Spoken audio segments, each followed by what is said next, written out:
23, când circulația este interzisă. Asta, deși Patriarhul Daniel a recomandat ca slujbele să se țină mai devreme. Mai mult, orașul Constanța este în carantină până astăzi la ora 20.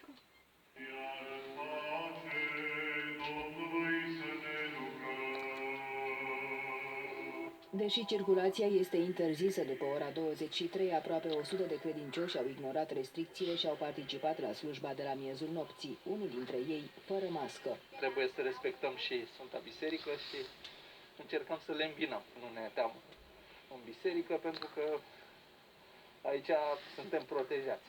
Strada din fața catedralei a fost plină de mașini de poliție și jandarmerie, dar nu s-au dat amenzi, nici credincioșilor și nici celor care au aprins artificii chiar lângă polițiști. Doar povețe, Poliția Constanța susține că scopul nu este să aplice sancțiuni.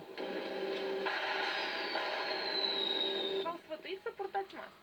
Da, ne-au zis, da. Totuși nu respectați statul. Nu luați în casă.